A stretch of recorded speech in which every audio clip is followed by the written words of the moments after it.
A world where you cannot speak your mind, you cannot follow your religion, and the law does not protect you. Would you call this freedom?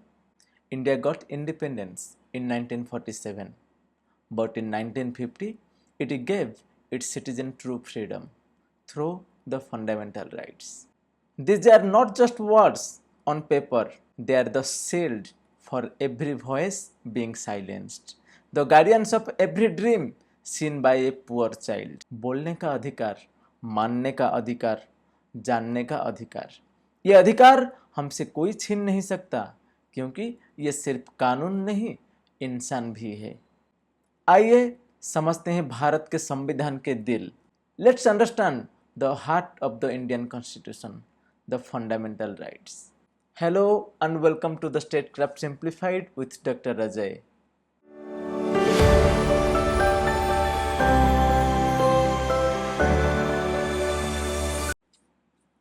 Fundamental rights. It is a set of basic rights guaranteed to all citizens by country's constitution. ये fundamental right होता क्या है? ये बोल रहा है fundamental right these are sets of basic rights that was guaranteed and protected by the constitution. Bharat का जो संविधान है, भारत का जो कॉन्स्टिट्यूशन है, ये प्रोटेक्ट करेगा इंडिविजुअल्स राइट को। व्यक्ति के पास जो राइट्स होता है उसको वो प्रोटेक्ट करेगा। Protection from home? From the arbitrary action of the state. अगर किसी भी तरीके से स्टेट फंडामेंटल राइट का हनन करता है तो कॉन्स्टिट्यूशन उसको प्रोटेक्ट करेगा, क्योंकि यह व्यक्ति के लिए बहुत ही जरूरी है। They are considered essential for the individual development and for a dignified life. ये अधिकार व्यक्ति के समग्र विकास और गरिमा के लिए जरूरी है। और ये जो फंडामेंटल राइट्स की बात हम कर रहे हैं, ये भारत का जो संविधान है उसमें पार्ट 3 में मेंशन किया गया है, फ्रॉम आर्टिकल 12 टू 35। भारत का जो संविधान है, भारत का जो कॉन्स्टिट्यूशन है, उसमें कहाँ मेंशन किया गया है फंडामेंटल राइट्स? पार्ट 3 में मेंशन किया गया है। आर्टिकल या अनुच्छेद बोले 12 से 35 तक। लेकिन हमें ये बात जानना जरूरी है, ये जो फंडामेंटल राइट्स, मौलिक अधिकार हम बोलते हैं, वो कहाँ से आया था? The makers of Indian constitution, United states of America, वहाँ का एक कंसेप्ट है बिल ऑफ राइट्स। उसके द्वारा वो प्रभावित होके, वो इन्फ्लुएंस होके भारत में फंडामेंटल राइट्स का कंसेप्ट दिए थे, जिसको हम यूएसए में बोलते हैं bill of rights. Fundamental rights, उसको और भी क्या कहा जाता है? Magna carta of India, because it contains a very long and comprehensive list of justiciable fundamental rights. ये जो भारत का जो संविधान है उसमें जो दिए गए हैं फंडामेंटल राइट्स, वो अन्य किसी भी देश, यहाँ तक कि अमेरिका के संविधान से भी अधिक विस्तृत और व्यापक है।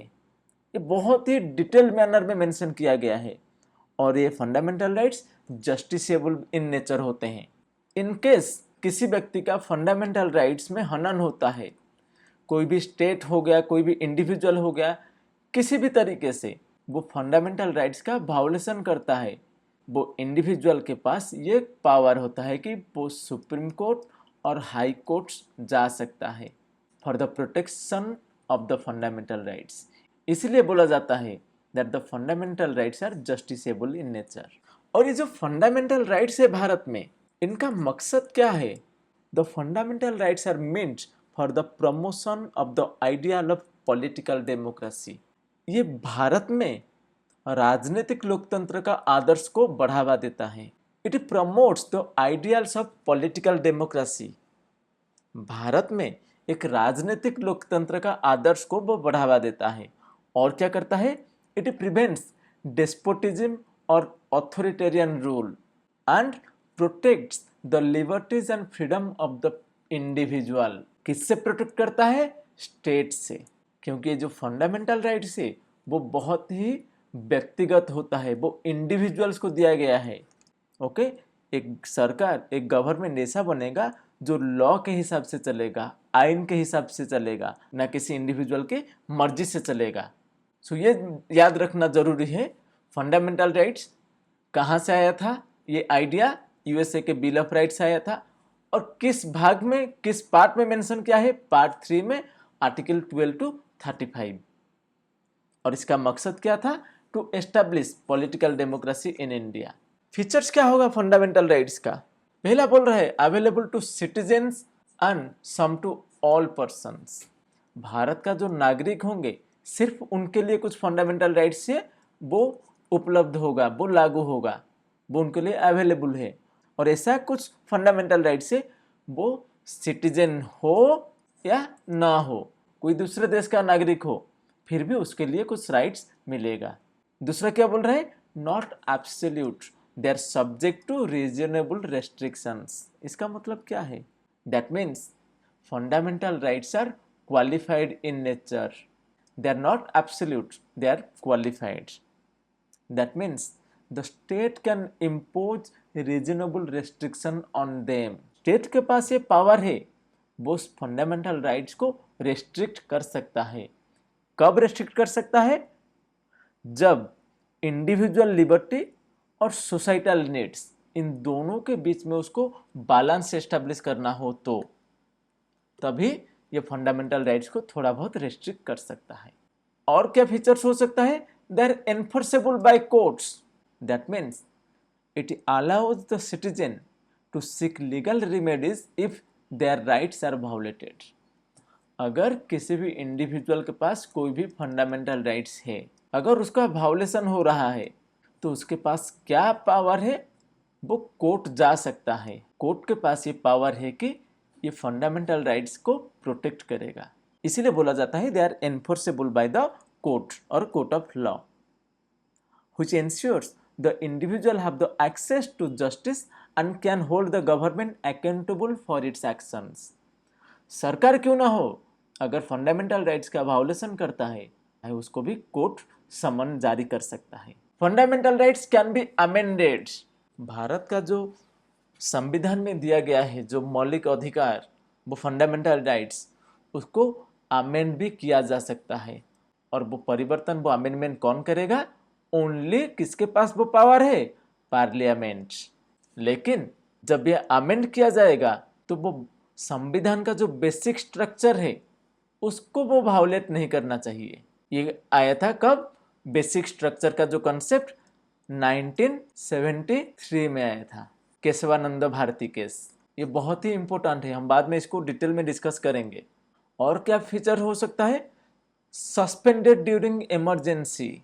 भारत में जो फंडामेंटल राइट्स है, अगर इमरजेंसी आया, आपातकाल लागू किया गया सरकार के द्वारा, तो उसी वक्त ये जो फंडामेंटल राइट्स है उसको सस्पेंड किया जा सकता है। इसका मतलब ये नहीं कि इंडिविजुअल्स के पास फंडामेंटल राइट्स नहीं रहेगा, इसका मतलब यह है कि फंडामेंटल राइट्स तो रहेगा लेकिन उसका एनफोर्समेंट वो रद्द किया जाएगा। जिस समय तक, जो अवधि होगा, फंडामेंटल राइट्स सिटीजन्स के पास रहेगा लेकिन उसका एनफोर्समेंट नहीं हो सकता।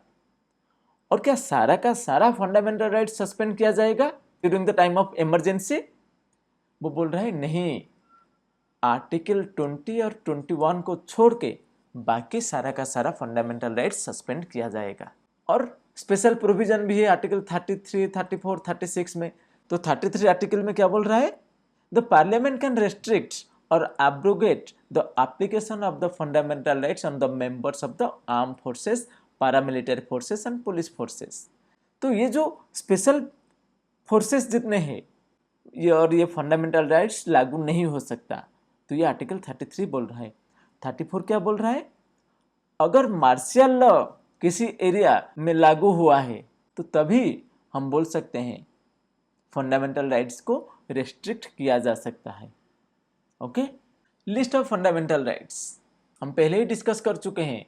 ये जो फंडामेंटल राइट्स है पार्ट 3 में आता है और आर्टिकल 12 to 35 उसके बीच में ही दिया गया है। तो ओरिजिनली भारत का जो संविधान है वो 7 फंडामेंटल राइट्स के बारे में बात कर रहा था, लेकिन फिलहाल के लिए हमारे पास 6 फंडामेंटल राइट्स है। क्या क्या वो है क्या, right to equality, under article 14 to 18। दूसरा right to freedom article 19 to 21। तीसरा right against exploitation article 23 and 24। Right to freedom of religion article 25 to 28। Cultural and educational rights article 29 to 30। Right to constitutional remedies article 32। तो ये हो गया 6। हम पहले जो बोल रहे थे 7 है फंडामेंटल राइट्स, वो 7वां क्या था, वो 7th वाला क्या था, वो राइट टू प्रॉपर्टी था।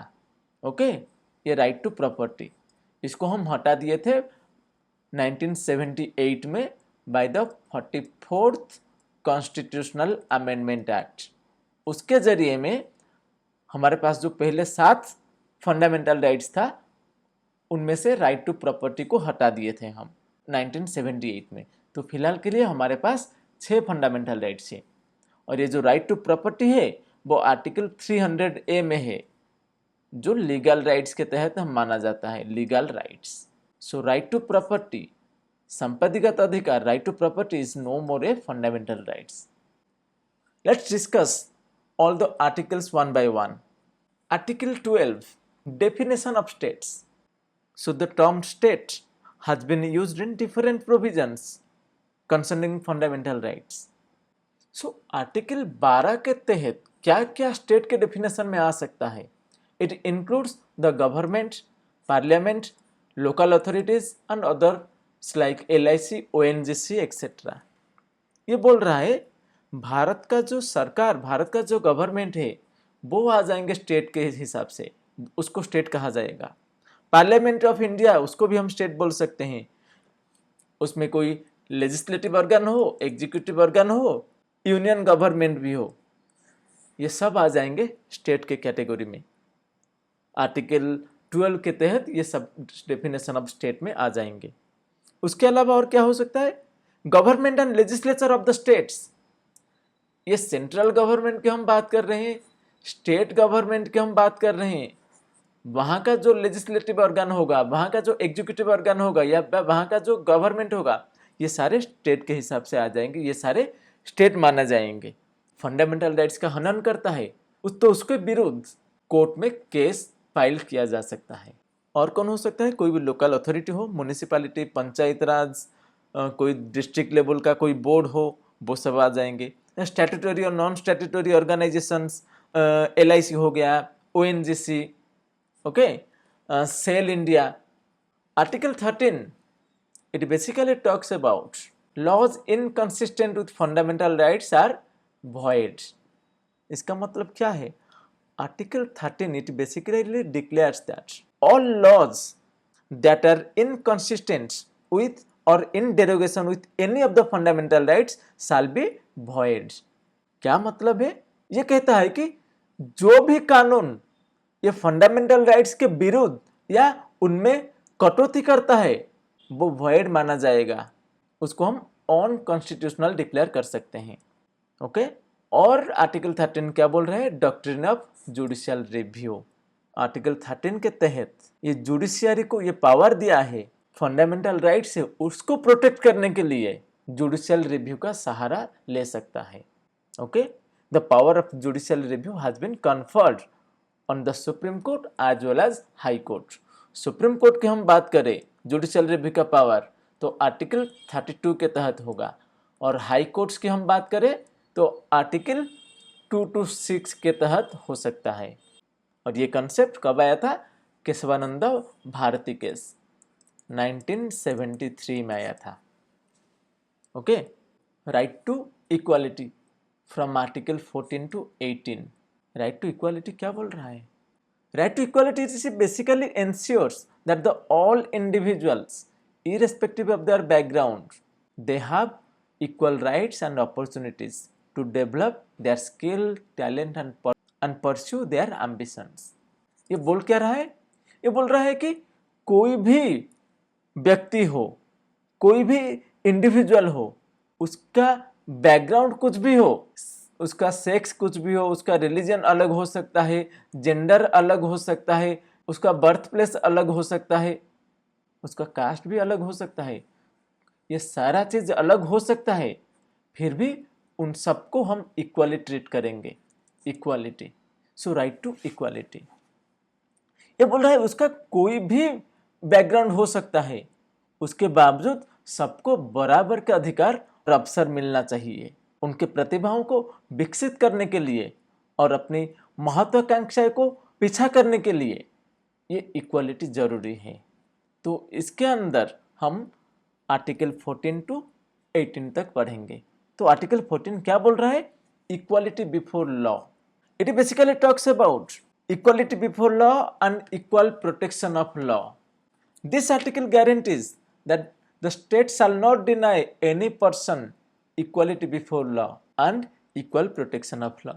आर्टिकल ये बोल रहा है कि ये अनुच्छेद ये गारंटी देता है कि भारत के अंदर किसी भी इंसान, किसी भी इंडिविजुअल, सबको कानून का सुरक्षा मिलेगा, सबको एक जैसा ट्रीटमेंट मिलेगा, सबके सब जितने भी है कानून के सामने सब एक बराबर है, कोई उच्च नीच नहीं है, और इक्वल प्रोटेक्शन ऑफ लॉ, सबको एक जैसा प्रोटेक्शन भी मिलेगा कानून से।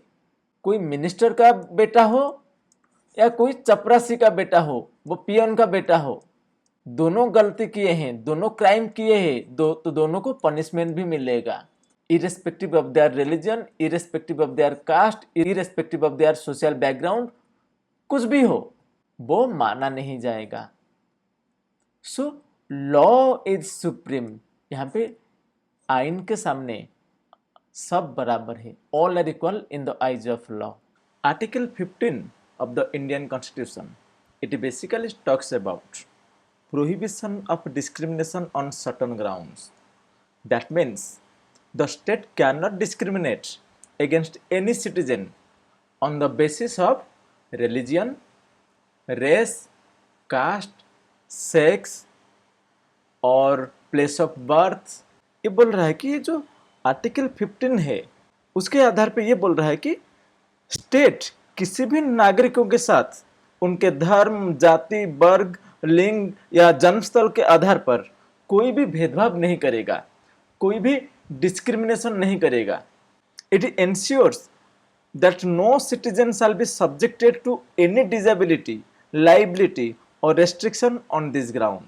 ये जो रिलीजन हो गया, कास्ट हो गया, सेक्स, प्लेस ऑफ बर्थ, उसके आधार पे किसी भी इंडिविजुअल को किसी भी तरीके से डिस्क्रिमिनेशन का सामना ना करना पड़े। उसके अलावा हर जो सिटीजन है, जितने भी नागरिक है, भारत के जो नागरिक है, सबको इक्वल एक्सेस मिलेगा। वो शॉप हो, रेस्टोरेंट हो, कोई भी पार्क हो, रिलीजियस प्लेस हो, ठीक है, ये सब में सबको इक्वल एक्सेस मिलेगा। लेकिन इसका मतलब ये नहीं कि ये जो आर्टिकल 15 है वो एब्सोल्यूट है, ठीक है। ये रिलीजन के आधार पे, कास्ट के आधार पे डिस्क्रिमिनेशन इन जनरल वो डिस्क्रिमिनेशन नहीं करेगा, लेकिन उसमें कुछ एक्सेप्शन भी होगा। एक्सेप्शंस क्या होगा? अगर स्टेट चाहे तो, हम बोले ना ये एब्सोल्यूट नहीं है, अगर स्टेट चाहे तो वोमेन या चिल्ड्रेन, इस वर्ग को कोई स्पेशल प्रोविजन वो दे सकता है। स्टेट परमिट कर सकता है कि उनके लिए कोई स्पेशल प्रोविजन बनाया जाए। दूसरा क्या बोल रहा है? एससी और एसटी, उनके लिए भी अगर स्टेट परमिट किया तो कोई स्पेशल प्रोविजन उनके लिए भी बनाया जा सकता है, उनका सोशल एंड एजुकेशनल एडवांसमेंट के लिए। तो ये भी बोल सकते हैं एससी, एसटी, ओबीसी, ये जो रिजर्वेशन का आइडिया है, रिजर्वेशन का जो कंसेप्ट है, वो तो हो गया ना on the basis of caste, वो रिजर्वेशन मिल रहा है। तो ये क्या गलत है? हमारा आर्टिकल 15 तो बोल रहा है नॉन डिस्क्रिमिनेशन होना चाहिए, किसी भी तरीके से कोई भी डिस्क्रिमिनेशन नहीं होना चाहिए। लेकिन अगर स्टेट चाहे तो किसी भी वर्ग के लिए वो स्पेशल प्रोविजन मेंशन कर सकता है, स्पेशल प्रोविजन दे सकता है। सो इसी आधार पे हम देख सकते हैं भारत में ओबीसी रिजर्वेशन 27% है, एससी एसटी रिजर्वेशन भी है भारत में, ठीक है। और अभी हम बोल सकते हैं क्या, ईडब्ल्यूएस, इकोनॉमिकली वीकर सेक्शन, उनके लिए भी रिजर्वेशन है 10%। तो ये जो रिजर्वेशन का पॉलिसी है वो आर्टिकल 15 को वायोलेट नहीं करता है, ठीक है। Next article 16, equal opportunities in public employment. क्या मतलब है? ये बोल रहा है equality of opportunities in public employment, and this article it guarantees equal opportunities for all citizens in public employment. We are not talking about private employment. वो बोल रहे हैं कि सभी नागरिक के लिए सरकारी रोजगार में समान अवसर की गारंटी देता है। सिर्फ पब्लिक एम्प्लॉयमेंट, अगर प्राइवेट एम्प्लॉयमेंट में इक्वल अपॉर्चुनिटी का कोई भी गारंटी नहीं है। And further it prohibits discrimination against a citizen in respect of employment or office under the state based on religion, race, caste, descent, place of birth, residence, etc. हर कोई नागरिक को equal opportunity मिलेगा public employment में, private में नहीं। Caste, religion, sex, place of birth, race, residence, ये सब जो फैक्टर है उसके आधार पे किसी भी इंसान को पब्लिक एम्प्लॉयमेंट में उनको अवसर नहीं मिलेगा, उनको चांस नहीं मिलेगा, उनको इक्वल अपॉर्चुनिटी नहीं मिलेगा, ये हम नहीं बोल सकते। आर्टिकल 17 क्या बोल रहा है? abolition of untouchability. This article abolishes untouchability in any form. It recognizes untouchability as a social evil and ensures the eradication of this discriminatory practice in Indian society. ये अनुच्छेद किसी भी रूप में अनटचेबिलिटी को समाप्त करना चाहता है। ये बोल रहा है कि अनटचेबिलिटी नहीं रहेगा। जो पहले होता था on the basis of caste, caste के आधार पे हम अनटचेबिलिटी प्रैक्टिस कर रहे थे। खास करके जो बोलते हैं एससी और एसटी, इनको हम अनटचेबल बोलते थे। तो इनको नहीं छूना है, इनको कोई छुएगा तो उसका धर्म भ्रष्ट हो जाएगा, उसका जाति से उसको बहिष्कार कर देंगे। तो ये जो प्रैक्टिस पहले था, वो बोल रहा है कि वो प्रैक्टिस अभी नहीं चलेगा। इसलिए वो बोला कि अनटचेबिलिटी को हम एबोलिश करेंगे, उसका उच्छेद, उसका समापन हम करेंगे। Article 18 abolition of titles. क्या बोल रहा है ये? टाइटल क्या है? उपाधि की बात कर रहा है, titles. This article state that no title other than military and academic distinction shall be conferred by the state. It prohibits the state from conferring any title except educational and military. It prohibits a citizen of India from accepting any title from foreign states. कोई दूसरा state foreign state हो गया, वहां से भी कोई Indians को, किसी भी भारतीय को टाइटल नहीं मिलेगा। सो इससे पता चलता है कि जो हेरिडिटरी बेसिस में जो टाइटल्स मिलता था, महाराजा, राजा बहादुर, राय साहब, दीवान बहादुर एक्सेट्रा, ये जो टाइटल्स था वो सब नहीं मिलेगा, क्योंकि ब्रिटिश कॉलोनियलिज्म के दौरान ही मिला था। तो वो टाइटल्स भी नहीं रहेगा, उसका भी समापन जरूरी है। तो ये सवाल आता है एक, जो भारत में जो सिविलियन अवार्ड हो गया, भारत रत्न की बात करते हैं, पद्म भूषण हो गया, पद्म विभूषण हो गया, जो पद्म अवार्ड्स हो गया, तो ये सब भी तो टाइटल है ना। लेकिन 1996 में सुप्रीम कोर्ट ने बोल दिया कि जो भारत रत्न, पद्म भूषण, पद्म अवार्ड जितना है वो टाइटल नहीं है। ये 1996 में सुप्रीम कोर्ट ने वर्डिक्ट दिया था, जजमेंट दिया था। Next, right to freedom, article 19 to 22। Article 19 it basically talks about 6 freedom. क्या है वो 6 freedom? Freedom of speech and expression, अभिव्यक्ति की आज़ादी है। तुम कुछ बोलना चाहते हो, तुम वो बोल सकते हो, तुम्हारे पास वो अधिकार है। दूसरा, right to assemble peacefully without arms, बिना अस्त्र शस्त्र के आप असेंबल हो सकते हैं, एकजुट हो सकते हैं। फिर क्या बोल रहा है? एसोसिएशन भी बना सकते हो, कोई भी संगठन, ऑर्गेनाइजेशन भी बना सकते हो, उसका फ्रीडम तुम्हारे पास है। मूवमेंट थ्रू आउट इंडिया, और क्या बोल रहा है? भारत के किसी भी हिस्से पे, कहीं पे भी, किसी भी स्टेट पे तुम चाहो तो परमानेंटली या टेम्पररीली वहाँ पे अपना घर बना के तुम वहाँ रह सकते हो। Okay, freedom of reside and settle. 6th क्या हो गया? Right to practise any profession. लेकिन ये जो आर्टिकल 19 में जो राइट्स दिया गया है, ओनली स्टेट एक्शन से बचाया जा सकता है, कोई प्राइवेट इंडिविजुअल के एक्शन से नहीं। And this rights are only available to the citizens. कोई दूसरा एलियन हो गया, कोई फॉरेनर हो गया, उनके लिए ये आर्टिकल 19 उपलब्ध नहीं है, सिर्फ इंडियंस के लिए उपलब्ध है। और स्टेट चाहे तो उन पे रीजनेबल रेस्ट्रिक्शन भी डाल सकता है। The state can impose reasonable restrictions. क्या है? Freedom of speech and expression की बात कर रहे हैं। तुम्हारे पास फ्रीडम ऑफ स्पीच और एक्सप्रेशन है और तुम कुछ बोलना चाहते हो, कहना चाहते हो, तुम कर सकते हो, बोल सकते हो, कह सकते हो, लेकिन इसका मतलब ये नहीं कि तुम्हारा मर्जी जो होगा तुम बोलोगे, वो नहीं है।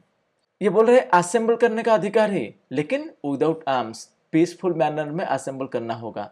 एसोसिएशन बनाने का अधिकार है, तुम चाहे कोई ऑर्गेनाइजेशन बनाओ, कोई एसोसिएशन बनाओ, पॉलिटिकल पार्टी भी बना सकते हो, लेकिन एसोसिएशन का मतलब ये नहीं कि तुम बोलोगे कि मेरे पास फ्रीडम ऑफ एसोसिएशन है तो मैं एक टेररिस्ट ऑर्गेनाइजेशन बनाऊंगा, ये नहीं हो सकता। फ्रीडम ऑफ मूवमेंट, भारत के किसी भी हिस्से पे, भारत के कोई भी पार्ट पे घूमने का अधिकार है, लेकिन जो कोई रेस्ट्रिक्टेड एरिया है, रेस्ट्रिक्टेड एरिया हो गया, प्रोटेक्टेड एरिया हो गया, वहां पे घूमने का कोई अधिकार नहीं है, और वो रिसाइड और सेटल होने का भी अधिकार उधर नहीं है। और freedom of profession and occupation, तुम चाहे कोई भी प्रोफेशन, कोई भी ऑक्यूपेशन को कैरी आउट कर सकते हो। That does not mean arts का स्टूडेंट हो, तुम जाके बोलोगे मैं डॉक्टर का काम करूंगा, किसी का ऑपरेशन करूंगा, सर्जरी करूंगा, वो नहीं हो सकता। Occupation, okay. आर्टिकल 20 क्या बोल रहा है? Protection in respect of conviction for offences. Article 20 it guarantees protection against arbitrary and excessive punishment to an accused person. कोई भी इंडिविजुअल हो, वो तो भले ही दोषी हो, ठीक है, वो कन्विक्ट हो चुका है, फिर भी उसके पास कोई फंडामेंटल राइट्स होता है ना, तो उसके पास भी फंडामेंटल राइट्स है। तो क्या बोल रहा है? दिस आर्टिकल प्रोवाइड्स 4 की सेफगार्ड्स, देता है कोई भी कन्विक्टेड इंसान को। क्या बोल रहा है? पहला, नो एक्स पोस्ट फैक्टो, किसी व्यक्ति को किसी ऐसे कार्य के लिए दंडित नहीं किया जा सकता जो उस समय अपराध नहीं था, उस समय वो उसके लिए कोई पनिशमेंट का प्रावधान नहीं था। दंड के लिए प्रोविजंस है, लेकिन पहले वो काम लीगल था, उसके लिए कोई प्रोविजन नहीं था पनिशमेंट का। तो उसमें क्या होगा? उस व्यक्ति को जो पहले वो काम कर चुका है, उसके लिए उसको दंड नहीं मिलेगा। सपोज 2020 में पब्लिक प्लेस में सिगरेट पीना गलत नहीं था, लेकिन 2025 में सिगरेट पीना पब्लिक प्लेस में गलत है और उसके लिए 200 रुपीज फाइन भी है। लेकिन 2020 में ये फाइन नहीं था, ये एक्सेप्टेबल नहीं है। No ex post facto. दूसरा क्या बोल रहा है? Limit on penalty. ये बोल रहा है किसी व्यक्ति को उस अपराध के समय विधि द्वारा निर्धारित दंड से अधिक दंड नहीं दिया जा सकता जब वो अपराध किया गया था। That means no person can be subjected to a penalty greater than what was prescribed by the law at that point of time when the offence was committed. इस सेम एग्जांपल हम लेते हैं। सपोज 2020 में cigarette पीने के लिए public place में वो ऑफेंस माना जाता था और 200 रुपये फाइन देना पड़ता था, लेकिन अभी 1000 हो गया वो, और मैं 2020 में ही सिगरेट पी रहा था तो पकड़ा गया था पब्लिक प्लेस में, तो मुझे 200 ही फाइन देना पड़ेगा।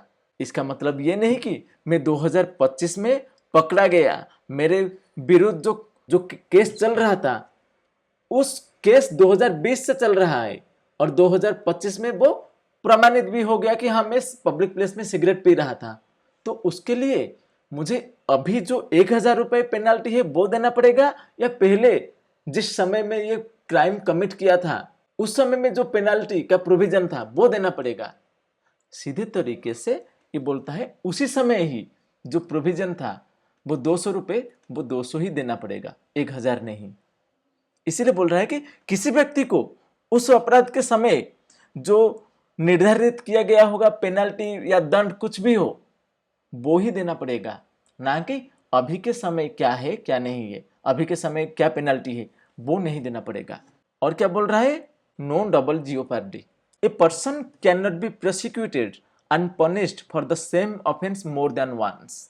डबल बोल रहा है ना, एक ही गलती के लिए एक ही बार ही सजा मिलेगा, बार बार सेम गलती सेम ऑफेंस के लिए तुम्हें बार बार सजा नहीं मिलेगा, बार बार तुम्हें दंड का प्रावधान नहीं किया जा सकता। सो किसी व्यक्ति को एक ही अपराध के लिए एक से अधिक बार दंड नहीं दिया जाएगा, दंड उसको नहीं मिलेगा। बहुत ही सिंपल है। फोर्थ क्या बोल रहा है? No self incrimination. That means किसी भी व्यक्ति को, किसी भी इंडिविजुअल को उसको कंपेल नहीं किया जा सकता खुद के खिलाफ में गवाही दे। अगर पुलिस के पास कोई प्रूफ नहीं है, कोई गवाह नहीं है, तो जो व्यक्ति है, जो कल्प्रिट है, उसको कभी भी फोर्स नहीं किया जा सकता, कभी भी उसको कंपेल नहीं किया जा सकता कि वो खुद के अगेंस्ट में वो गवाही दे कि मैं खुद कबूल करता हूं कि मैं दोषी हूं। ये नहीं हो सकता। ठीक है, ये सुरक्षा मौन रहने का अधिकार को सुनिश्चित करता है। तो राइट टू साइलेंस, तुम चाहे तो चुप रह सकते हो, मौन रह सकते हो, ये एक फंडामेंटल राइट भी है। ठीक है, तो याद रखो आर्टिकल 20 क्या बोल रहा है? Protection in respect of convictions. उसमें वो 4 प्रावधान दिया है। No ex post facto, limit on penalty, no double jeopardy, no self incrimination. Okay, ये चारों याद रखो। Article 21 life and personal liberty, protection of life and personal liberty. This article says that no one can be deprived of his life or personal liberty except according to the procedure established by law. ये बोल रहा है कि कोई भी व्यक्ति है उसको हम उसके जीवन से वंचित नहीं कर सकते। मतलब तुम्हारे पास क्या अधिकार है? जिंदगी जीने का अधिकार है, वो हर एक इंसान के पास होगा। किसी से हम वो छीन के नहीं ले सकते, वो छीना नहीं जा सकता। लेकिन एक्सेप्शन क्या है? अगर तुम कोई गलत काम किए हो, उसके लिए तुम्हें सजा मिल रहा है, फांसी दंड मिल रहा है, तो उसी वक्त तुम्हारा लाइफ, जो राइट टू लाइफ है, वो छीना जा सकता है। कानून के हिसाब से होना चाहिए। Next article 21A free education. Free education 6 to 14 years. ये बोल रहा है राइट टू एजुकेशन, शिक्षा का अधिकार। 6 से 14 साल के जितने भी बच्चे हैं उनको क्या मिलेगा?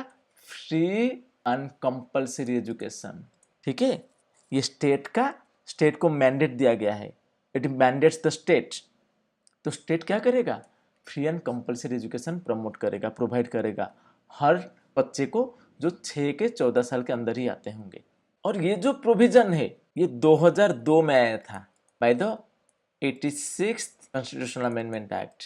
फिर article 22 protection against arrest and detention. Protection against arrest and detention, गिरफ्तारी और नजरबंदी के विरुद्ध सुरक्षा। This provision it basically ensures certain protection to persons who are arrested और डिटेन्ड।